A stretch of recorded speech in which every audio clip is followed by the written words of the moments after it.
नमस्कार बंधुरा आमी शिबानी और शिबानी रान्नाघरे आपनादेर सकलके स्वागत। आज के रेसिपि हलो झरझरे चिड़ेर पोलाव। एटा आमरा बाड़ीते जलखाबार बा बाच्चादेर टिफिने दिए थाकी।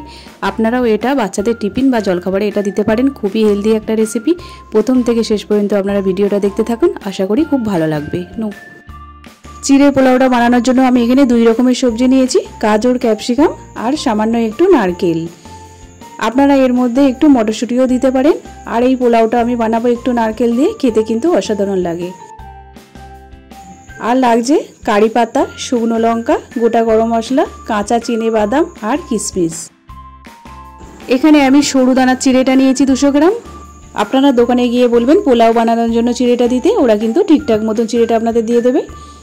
চিড়ের মধ্যে অনেক সময় ময়লা থাকে, ধান বা ধানের খোলা থাকে, এইভাবে একটা চুবড়ির সাহায্যে চেলে নেবেন, নিচেই পড়ে যাবে আর ধুতেও খুব সুবিধা হবে।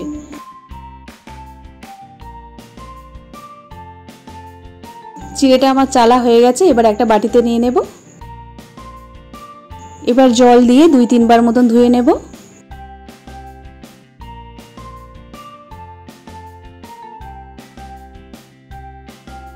চিড়েটা আমার ধোয়া হয়ে গেছে, জলটা খুব ভালোভাবে ছড়িয়ে নিয়েছি। এবার একটা বাটির মধ্যে নিয়ে নিলাম।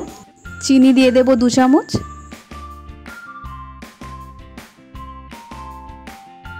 হলুদ দিয়ে দিলাম সামান্য,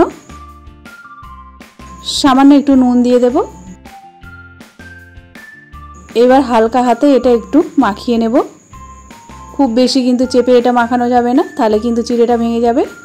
হালকা হাতে এইভাবে একটু নাড়াচাড়া করে নেব।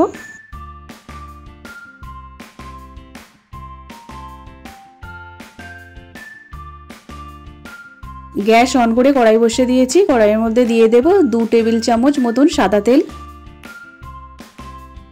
তেলটা গরম হয়ে গেছে, এবার আমি কাঁচা চিনে বাদামগুলো দিয়ে ভেজে নেব। মিডিয়াম টু লোতে দিয়ে আমি ভালো করে এটা ভেজে নেব। আপনারা চিনে বাদামের সাথে কাজু বাদামও একটু দিতে পারেন, সেক্ষেত্রেও কিন্তু এটা খেতে খুব ভালো লাগবে। আপনারা যদি দোকান থেকে ভাজা বাদাম কিনে নিয়ে আসেন, সেক্ষেত্রে কিন্তু আলাদা করে বাদামটা ভাজার কোনো দরকার নেই।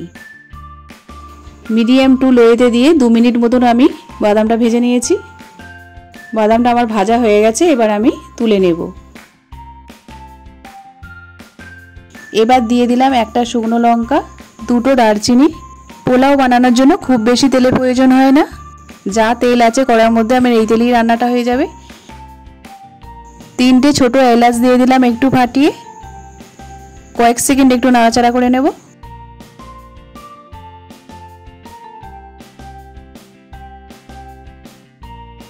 গরম মশলাটা আমি কয়েক সেকেন্ড ভেজে নেবার পর এবার দিয়ে দেব সবজিগুলো আমি একটু নাড়াচাড়া করে নেব।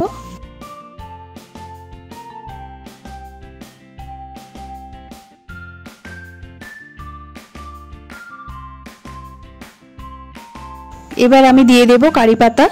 তেলের মধ্যে কারি পাতাটা দিলে চড়বড় করে একটু ফাটে, সেই জন্য আমি এখন দিয়ে দিলাম। মিডিয়াম টু লোতে দিয়ে সবজিগুলো আমি হালকা ভেজে নেব।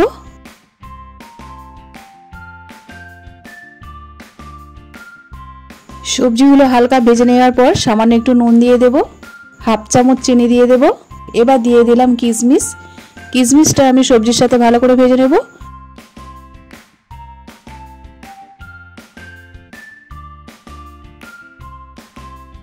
সবজিটা আমার ভাজা হয়ে গেছে এবং খুব নরমও হয়ে গেছে। এই পর্যায়ে আমি দিয়ে দেব 1 চামচ ঘি। ঘিটা দিয়ে একটু নাড়াচাড়া করে নেব।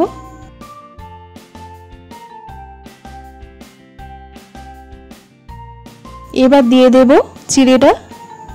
চিড়েটা দিয়ে একটু নেড়ে বাদামগুলোও দিয়ে দেব। ভাজা বাদামটা দিয়ে চিড়েটা দিয়ে জাস্ট 1 মিনিট মতন আমি নাড়াচাড়া করে নেব। খুব বেশি কিন্তু এটা ভাজবো না, তাহলে কিন্তু চিড়েটা শক্ত হয়ে যেতে পারে। নিরামিষ ঝরঝরে চিড়ের পোলাও আমার একদম রেডি হয়ে গেছে বন্ধুরা। আপনারা এটা বাড়িতে বানাবেন, খান, খেয়ে কেমন লাগলো আমাকে জানাবেন। ভিডিওটি ভালো লাগলে লাইক করবেন, শেয়ার আর সাবস্ক্রাইব করে নেবেন। নমস্কার।